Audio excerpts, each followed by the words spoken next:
the GTR, and I got the info on the front of the car, which the bumper and the front end here is supposed to be black.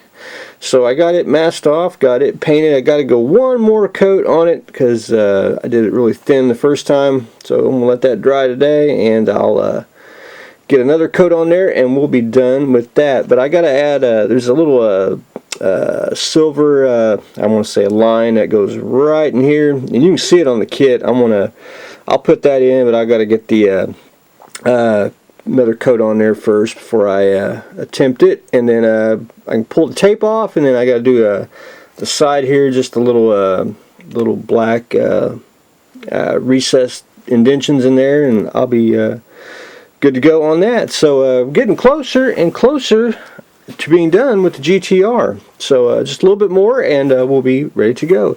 The Pearson car, I did get another coat of white on there, and I did put one very light coat of Future on there. It's pretty shiny, and that's because I wanted to put a couple decals on the Winganon rocket, but pretty much ready to go for I just need one more coat of Future on here, and then I can rip the tape off, and then we're going to add the windshield to it. I'll show everyone how I do that. When I basically kind of cheat. I really don't make a mold of the windshield and vacuum form it. I just basically cut out wherever I have it clear styrene, and I just cut it cut out the window. Just basically glue it in from there. That's just an easy, cheap way to do it. But anyway, we'll get to there once we get the body taken care of. The Hearse, I did manage to get the bottom all painted. I still got to do the tires. I got the interior painted, and I'm going to paint the inside here just to get everything covered, and just in case if you can actually see anything when you assemble it.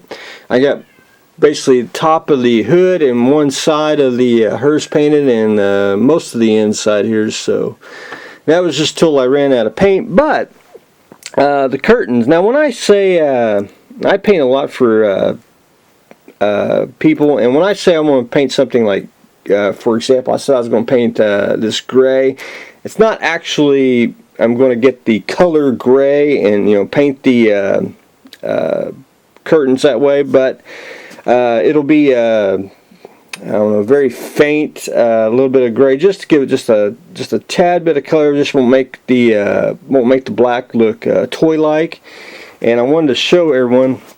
I basically found it's basically a '64 Hearse, and if you look right there, they technically have gray curtains, but this won't be totally gray. It'll be basically. It'll be black curtains, but it'll just be dry brushed with just a little bit of gray, just to give it a little accent. That's what we're looking for. But anyway, that's pretty much it. And we're going to do the two-tone here, where it's flat black, and then shiny black for the whole of the car. But anyway, that's one thing I wanted to point out. Not going to be gray, but it's just kind of going to be a little. Have a little gray in it, just for just to make it look more believable than just having a solid black curtains. But anyway, I wanted to explain that before we get too far along on it. The Winganon rocket, I took Future, and just real quick, since the acrylic dried on the Pearson car, shot a coat on that. I want to put Future on that once I get the front painted. But I went ahead and just shot a quick deal of Future on the Winganon rocket, and I basically took wherever I put it, scrap decals here, and I cut out the black strip that goes right through there, put it on because there's actually two line decals on here. And then, of course, the flag and the NASA. It's not exactly I'm kind of going to cheat just a little bit. The NASA here is a little gray from the shuttle decal sheet. This one's black, which we're going to have to...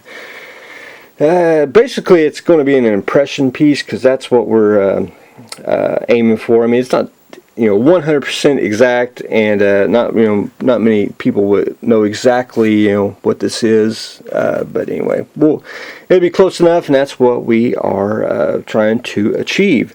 So just put a couple of decals on, and I'm just what I want. My plan is, because you can tell where it's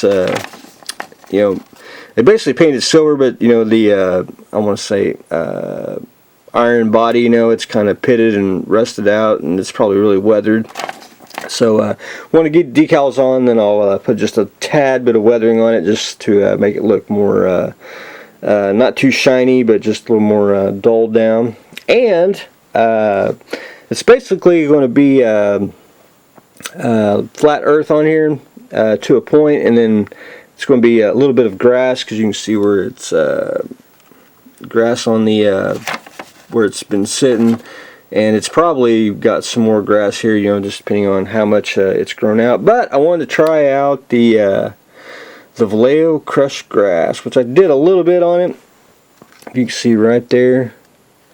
It's not too bad. I think what I want to do is I'll wherever I'm going to put grass, I'm going to put that down for like a base, and then I'll put the diorama grass on there as well. So we'll be kill two birds with one stone, get to try out that, and add the foliage too, so it should blend in with everything. But anyway, that's what I've got going on today. That's a quick update. I probably won't be model building for a couple days, because tomorrow is after model meet night, and I usually hardly ever build anything after model meet night, because I usually get home late, and that's just the way it is. But anyway, that's what I got going on today. We are doing the Winganon space capsule.